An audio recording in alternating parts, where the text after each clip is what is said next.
Iman itu bukan tahu besok gimana. Iman itu berani jalan walaupun belum lihat apa-apa. Aku ada satu cerita Alkitab yang akan nguatin iman kalian. Ingat nggak? Waktu Tuhan bebasin bangsa Israel dari perbudakan di Mesir. Dan setelah itu Tuhan bawa bangsa Israel berjalan ke tanah perjanjian, ya kan? OTW lah mereka ngelewatin padang-padang gurun dan sampai di mana persediaan makanan mereka nih habis. Dan mereka mulai ngeluh di padang gurun, kurang lebih mereka bilang gini sama Musa sama Harun.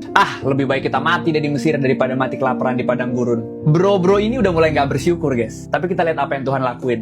Tuhan tuh setia sama umatnya. Tuhan turunin roti buat mereka dari langit, dari surga, setiap pagi fresh. Buat mereka makan dengan cukup. Kalau kita baca di Keluaran 16 ayat 4, waktu Tuhan turunin roti dari surga, Tuhan gak kasih langsung persediaan untuk seminggu, dia juga gak kasih langsung buat sebulan langsung, tapi Tuhan sengaja cukupin untuk 1 hari aja. Di ayat selanjutnya kalau kalian baca, roti itu kalau sengaja mereka simpen, misalnya gak dimakan buat hari itu, tapi buat besoknya, rotinya otomatis bakal rusak, berulat, dan berbau busuk. Jadi simpelnya roti hari Senin, emang untuk hari Senin aja. Kecuali pas hari ke-6 Tuhan memang memerintahkan mereka untuk ambil 2 kali lipat, karena besoknya hari Sabat mereka nggak keluar untuk mengumpulkan roti. Nah dari sini kita lihat Tuhan mau ngajarin bangsa Israel untuk belajar percaya setiap hari. Guys, aku percaya Tuhan kita, Tuhan Yesus Kristus tetap sama dulu, sekarang, sampai selama-lamanya. Kalau dia pelihara bangsa Israel setiap hari di padang gurun dengan cara-caranya yang ajaib, kita pun anak-anaknya sekarang akan dipelihara dengan cara-caranya yang ajaib.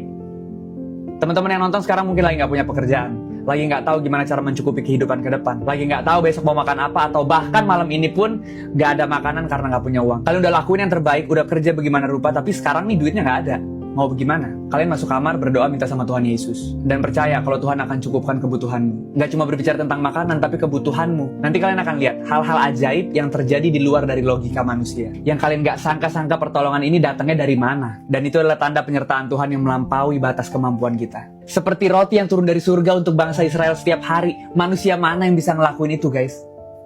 Cuma Tuhan Yesus. Gak ada yang mustahil bagi Tuhan. Tuhan mau kita percaya sama Dia. Percaya sama Tuhan Yesus itu bukan cuma sekali, tapi tiap hari. Kita sebagai orang percaya harus punya iman. 2 Korintus 5 ayat 7 bilang, sebab hidup kami ini adalah hidup karena percaya, bukan karena melihat. Dan gak capek-capek aku ingetin kalian, gimana mau punya iman yang kuat kalau kita gak tinggal di dalam Dia. Kalau kita gak mengenal Dia secara personal. Janjinya apa aja. Makanya guys, yuk bangun hubungan sama Dia lewat doa dan baca firman Tuhan setiap hari, karena kita perlu itu. God bless you and have a great day.